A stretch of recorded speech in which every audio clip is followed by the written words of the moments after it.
Coming up next on City Corner, we talk with an organization working to stop the brain drain in St. Louis. Please stay tuned.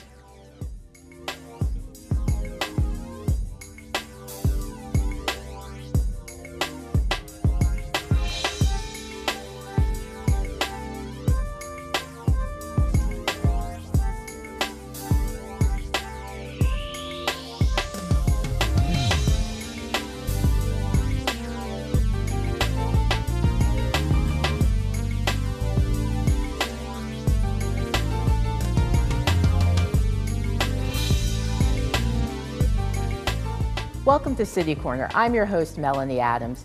Today, we're talking with an organization that develops projects and programs to help stop the brain drain in St. Louis.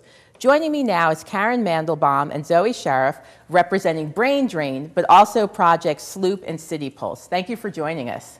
Thank you, Melanie. Thank you. Well, let's first talk about this whole idea of brain drain. Not necessarily the organization first, but what is the idea? What does it mean when you say there's a brain drain in St. Louis? Mm-hmm. Absolutely. So Karen and I, as well as the rest of the Brain Drain Collective, come from the background of being Washington University graduates, as well as we're all transplants to the city. So we're coming from places that tend to have less of a self-confidence issue, possibly, but one thing that we're seeing firsthand as Washington University students is this mass exodus that happens after the 4 years that you spend at school. And it's really unfortunate because, in my personal opinion, I feel that St. Louis isn't really given a real chance or a shot. People are coming from the coasts, they're coming from all over, and they assume that St. Louis is just a flyover city. Without giving it an opportunity. They never really go outside of the campus boundaries in our particular experience. Or try at all to find a connection with the city. And as students who went through that and graduated and stayed in St. Louis, I found that there is so much that's missed here. There's so many opportunities, there's so many benefits, the affordability of life, the fact that you're noticed here. Those are all components that young people just really don't consider right now in making their life decisions. And I think it's just a terrible waste that we've got this great resource of Washington University students coming out here and all sorts of universities that don't necessarily find the connection with the city that I think they could have. And so I guess, how did you all meet up? Because I didn't realize you were all WashU students. So did everyone know each other in undergrad and then you graduated? But what happened? Well, I think what I was just about to say actually was one of the things that was amazing was we didn't really know each other that well when we were actually at WashU. But one of the things that brought us together was our mutual interest in exploring the city and was our interest in seeing what there was here and seeing what we could love and seeing what we could give back to the city. So that mutual interest was what brought us together, and it's what brought us inevitably to the Good Ideas for Cities project. Right. And now, what is that? So for people, what is the Good Ideas for City project? Sure. So a magazine that we really respect and love is called Good Magazine. They're based out of LA. Some of us have connections to it previously, but what we know specifically is that they've been hosting an event called Good Ideas for Cities in multiple mid-sized cities across America. St. Louis was the second round, I believe, of events that they hosted, and by far the most successful that they've had to date. They had about 850 people show up to the Contemporary Art Museum for this event. Oh my God. The premise being that they asked teams to apply without any specific prompt in mind quite yet, just apply to as a team that cares about the city, that cares about what's going on and wants to make a difference. And once they've selected those teams are given then a prompt. And after a month and a half of thinking about how they could solve the problem that they are specifically assigned. Now, what was your problem? What was your prompt that you were given? Well, actually, to engage young, educated human capital and to reverse the brain drain that's happening in St. Louis. So, fittingly enough, we were able to tackle that problem, and that's how we came up with a system that we'll talk about maybe later called City Pulse.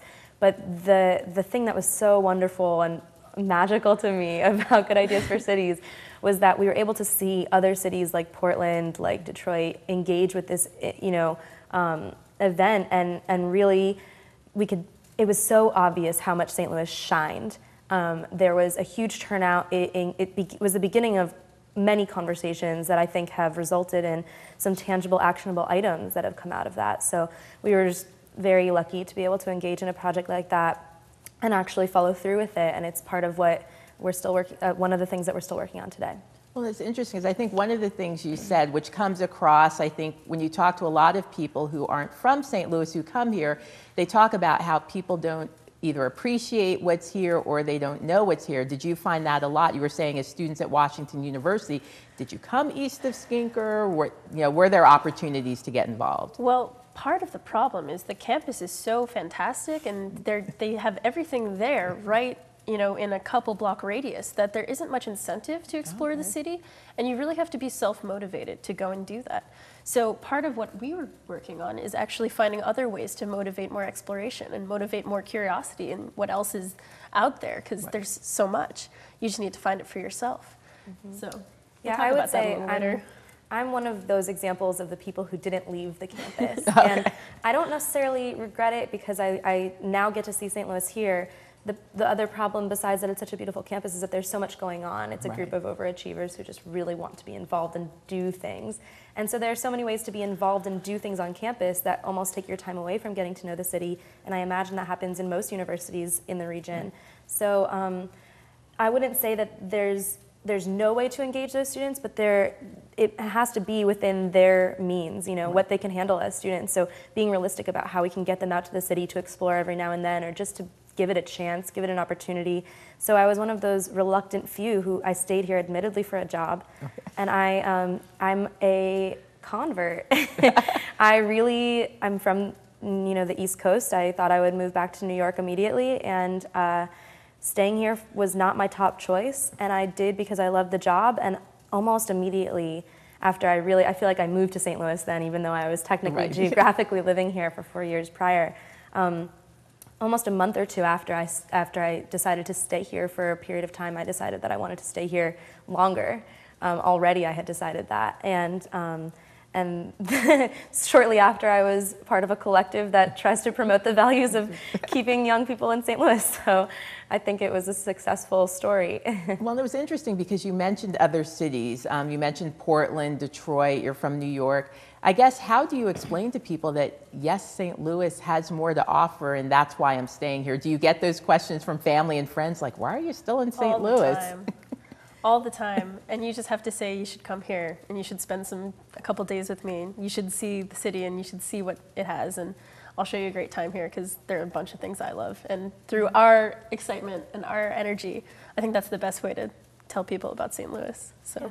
Well, start telling us a little bit about Sloop, because that's, I think, how I was first introduced actually, no, let's start with the Brain Drain Collaborative first. So we have to start with the umbrella, then we'll work our way down to the program. So explain to me how it works. Well, absolutely. So it's almost great that I don't have an answer for that. We work together in so many different ways. The idea to us is that it's a nebulous organization. We're always switching and moving and changing the way that we operate because we really have so many diverse skill sets and just different people who have different things to offer to the table that make it so that every project we work on is unique and different. So that being said, we got together because of the Good Ideas for Cities presentation. That's what initially joined us. But shortly after that, when we found out that there were so many other projects that we were working on, we realized what a better way to expose the cool things going on in the city than to combine all of our efforts, work on further projects together, and amplify each other's efforts by working as resources to each other and making that something that we can share with the world on our website, through the things that we tell people and, the interviews or any press that we get, we try to direct it straight back into St. Louis itself as a city. And so that's sort of our mission statement. I guess if you had to ask us how we tangibly work, it's that, we've got just a really good sense of all of the different members that we've got. So I know if an opportunity, arises, who I can call on in the Brain Drain organization that will be able to help that opportunity. I know who has what knowledge, who really cares about urban planning, and who really cares about technology and its civic good. And we have all of those interests combined. So the fact that we can combine and have all of those resources in one area, in one place, is what's really valuable about it. Well, it runs like a great incubator model. That's when you were describing it, that's what I thought of when you have people who could work with home, but instead they go to one location and you're able to kind of feed off of each other's ideas, and it really helps with that creativity. Yeah, and that's the exact kind of energy we want to harness when we work together, and it sort of draws us to co-working spaces, and it draws us to places where there's other energy and excitement. So sort of our office, I suppose, is the Nebula co-working space on Cherokee Street. And what's a co-working space? Well, it's a space you can get a dedicated desk for a month or a week or however long you need. There's office spaces, and they have happy hour events, and it's just a bunch of really cool people working together. So it's sort of outside of Brain Drain, but still a great way to meet people who are doing awesome things here. So They call it an unconventional workplace for those that are unconventionally employed. Ah. So, people who are working remotely or have freelance projects or are trying to start their own business, that's where they operate out of. And we're lucky enough to have a great relationship with people in those sorts of co-working spaces. Specifically, Nebula has really reached out to us and wants to, help us. So we've been able to work out of there, mostly based out of there. Well, it seems like it's a great opportunity for kind of small businesses to help small nonprofits or small organizations. It's kind of building up from the grassroots. So it's not like there's a huge corporate organization behind you kind of supporting what you do, but it's more that the individuals are supporting your projects. Sure. yeah, but if any corporate You're like, you wouldn't support us, turn we're not down going to turn them down. But I think one of the nice things, though, and we can get into this a little bit more in the next segment, is it really shows how anyone can make a difference. Because I know, at least in the funding community, you have in your mind, like, oh, if I can't give $1 million, I may as well not give anything. Whereas a lot of your programs show even $10 can help someone realize their dream and make a better region for everyone. Yeah, absolutely. And this is where I would bring it back a little bit to St. Louis itself. When you asked me how would you explain to your family and friends why St. Louis is valuable, that's exactly what I go back to every time. You can shine here with an idea. I know I have many friends and contacts who are living in bigger cities that are more like the conventional place to go right after college, right? And so if you have one idea that you really believe in there, you're lucky if you can devote all of your time, extra savings, energy, everything to that idea and make it happen. Versus in St. Louis, what's really great is that by working with all of these small organizations, you can help, raise each other up. And the resources are here to make great ideas happen, but most importantly, the community is ready and welcoming of those things to happen. Well, and we're going to talk a little bit more about those great ideas coming up in our next segment, so please stay tuned.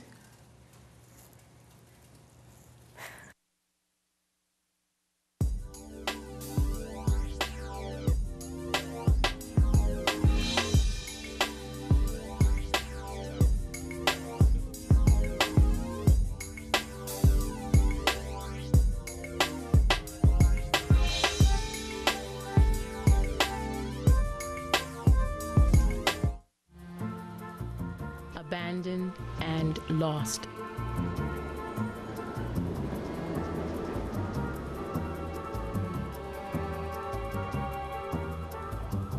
From the dark, cold streets of the city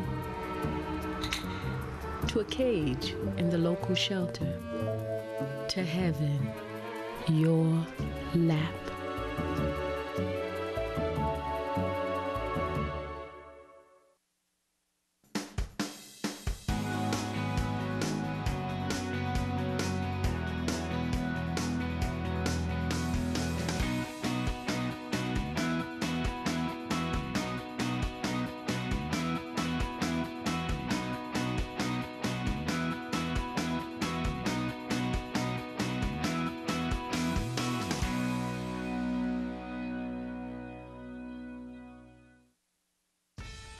Now it's time for This Week in Bad Stats. Bad stats? Horrible stats. Here goes. 132.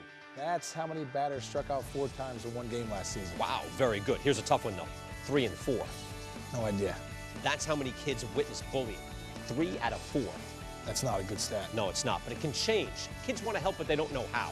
Visit stopbullying.gov and give them the tools they need to help prevent bullying. There are plenty of safe ways kids can help at stopbullying.gov.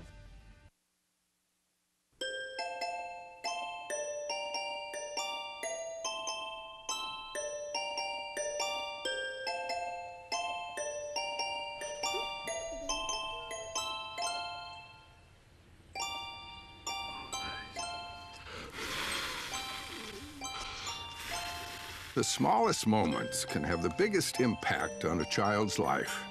Take time to be a dad today. Call or visit fatherhood.gov to learn more.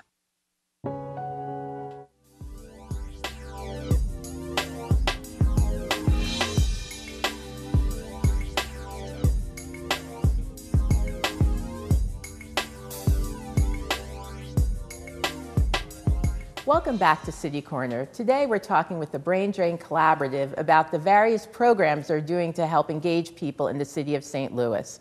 So let's talk a little bit about, we talked about the Brain Drain Collaborative, the umbrella organization, so let's talk a little bit about the actual programs. And the way I learned about you was about SLOOP. So first tell us, what is SLOOP and why is it named SLOOP? Well, SLOOP is for St. Louis Soup. And what it is, yeah, we're really into puns at the Brain Drain Collective. Combining words. Combining words in general, yeah. Words. What SLOOP is a monthly soup dinner where it's $10 for entry, and for that you get a bowl of delicious donated soup. Right, and I think we have some great images here. That's your logo. Yeah, that's our flag. That's at every SLOOP. So you get your soup, and you get a big stack of proposals by different artists and community organizers and really excited business people in the St. Louis area. And you have your soup, you get a really short presentation from each person who presents, and at the end of the night, you vote on your favorite ideas, and all the money from the soup proceeds goes to the winning idea. Oh. So it's a really great way to pass funds very quickly on a micro level directly to someone who's doing something cool here. Right. So, and I think that's just such a wonderful idea. It shows you how $10 could mean a lot to someone. It does. And how your $10 could mean, you know, artwork on North Grand or something like that you don't think of. Tell me a little bit about some of the projects that have won. Oh, absolutely. Yeah. Well, let's see. Most recently, do you want to talk about Regen? Yeah. There was recently we had it at B-Works, St. Louis B-Works, which is an awesome organization. Everyone should check it out right now if you can. But the person who won, or the group who won, was Regen STL, and they do bike-powered events. So they have a big generator, and they hook up 4 bikers to it, and the one I saw, and then you can go. They'll go to your event and power your projector or your speakers. Yeah, it's really cool, and it's a good way to power using human power. That's funny. Yeah, different events. So it's really cool, and I think we helped them purchase another generator or push them on their way to doing so. But the projects vary so greatly. I mean, I would encourage really anybody who has any sort of idea to apply, and that's because I think people are worried that it's a specific art installation or, you know, some mural specifically, but it never really has to be just that. Right. We've had in the past a group called MAPS, that's Midwest Artists Project Services, and maybe you should double check me on that. But what they do is they just try to offer resources to projects, or, you know, they offer fiscal sponsorships or any sorts of offering, or I guess, insight that they've had from past projects to new groups who are trying to start up. Or we've had a kombucha brewing company get their start there. We've had a giant sundial win. Right. It's really whatever you want. It's whatever you want to do. And I think someone talked about applying to buy a giant wheel of cheese for a wheel of cheese party. And not all of them win. Not all of them win, but the most exciting thing is that at this event, when you actually get to be around other people and eat a meal together, it provides you this really great opportunity to talk to someone directly about their idea. And even if you aren't gonna vote for them for the big money, you're like, oh, you know, I've got this big wheel of cheese sitting in my basement that I've had for 3 years. I don't know what to do with it. You can have it. Right. And it's about making those connections, maybe on a more serious level. But it's really, we wanna have it be about fun. We wanna have it about immediacy. And we wanna be able to just directly help in as many ways as we can. Right. And money is awesome, but I think the most important thing is making connections. And I also want to make sure, so anyone is welcome to these. It's just a matter of kind of going on your Facebook page, going on your website, finding out when the next one are. They're usually on a Sunday. Is that your normal day? They're on the last Sunday of every month. Oh, then that's easy. Okay. Except if it's like a 5-week winner. Easter Sunday. Right. Or one Sunday where no one's going to show up. But Well, they showed up for the huge storm. yeah, we our last sloop, or perhaps at the showing, second to last. But our last sloop, there was an 8-inch snowstorm, Yeah. and we were still pushing through. And B-Works was like, "We're not going to cancel." And we're like, "Well, we're not going to cancel." And 50 people still showed up, and we got to pass a decent amount of money to reach NLCL, and that was just so exciting to see. Well, I also want to make sure you get a quick chance to talk about your supporters, because that soup doesn't make itself. So who's Absolutely. providing your And I really food? appreciate you asking that question because one of the things that I've been the most amazed with by helping with Sloop is that we have so many people who want to help just as much as we do, which is a lot. We really want to help. So we have every month a different soup donor, a venue donor. We have some regulars. We have the CAM, the Contemporary Art Museum, has agreed to be our sort of go-to. I believe it's one per season, so that's maybe 3 or 4 a year. And we've had so many soups that I can't even. I mean, we've had a couple that have been constants, maybe Kitchen Culture or William Polly from the Kitchen of Blood and Sand have provided some really great soups recently. We They're had so Divine, good. but yeah, they always, what's amazing about it is that it's better to overplan than to underplan. So we've got, for the most recent snowstorm, we prepared for almost 150 people. Oh, so they had a lot We were of eating soup. lentil soup for weeks. I mean, I love the vine so much, and I love that lentil soup so much, and I never thought there would be a day that I would say I couldn't eat another bite of that soup, but it came once. But one of the other things we do is we have regular Brain Drain, City Pulse meetings, and recently we went to the Vine and almost got the lentil soup. Almost. I had to stop myself. Almost. Well, since you mentioned City Pulse, let's transition and tell me a little bit about what is City Pulse. Absolutely. So City Pulse is the project that came out of the Good Ideas for Cities presentation and has grown to a point that I never could have imagined. It is a physical and digital system that collects data throughout all of the city that helps you navigate your city. So I realize that seems a little ambiguous. Right. Let me explain what I mean. So we're developing our own unique software and technology that is literally tracking data that's happening in your city in real time. So that could be anything from air quality to the temperature to transit trends to pedestrian activity, all anonymous, of course. Right. So it takes that data and transfers it into a map that is in real time showing all of it. It's being collected as data sets alone, but they're also being projected to this map that you could filter through and use the map in helpful ways. So it really means that authority figures, policymakers can use this data in a way that is really unique, that helps them shape policy. Pedestrians can use it to see what is going on in their city in real time, what neighborhoods have activity, to try to combat that notion that St. Louis is a vacant, stagnant city. Right. So by literally proving otherwise and showing that there's activity in all of these different areas of St. Louis, we'll overlay the map with event calendars, with venue locations, so that you can start to see what trends there are emerging, where people spend their time, where they hang out. And we'd have these little nodes, this technology that we're developing all over the city. So we would be able to really have a very comprehensive, full set of data that could be used in all sorts of ways. So we see this benefiting small businesses, tourists, locals, residents, government. I mean, So I'm trying to think of an example in my mind. So if just say one of the data points you collect is people who are riding bikes. And so if you're able to look then around the map and figure out where the concentrated areas most of the bikers are or will be, you can put bike racks there. Or bike paths, Or bike paths. lighting. There's so many ways to make it a better experience when you can actually see where people are going. So, and it's really hard to do that without a technology like this. So one of the other things about this that really excites me is that exploring St. Louis is a huge, sprawling city. And there's so many neighborhoods. There's so many flavors of St. Louis, and each place has its own unique flair. And it's really hard to see that as an outsider coming in. You have to be here for a couple years and actually learn that.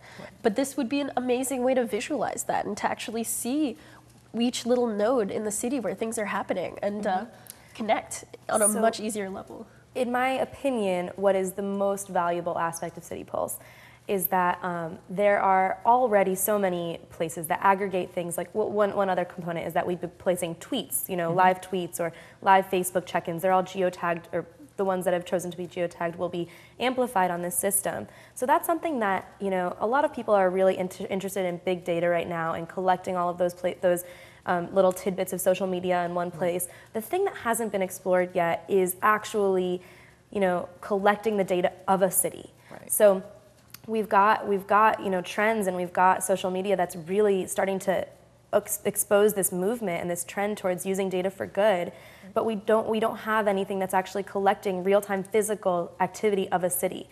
And there's just so much that could be, what's special and unique and exciting about it to me is that we don't know how it's going to be used. I love that the ideas that are going to be the most relatable and understandable to audiences are the ones that I can't necessarily explain right now, which makes it a little inconvenient since I'm the CMO of this corporation.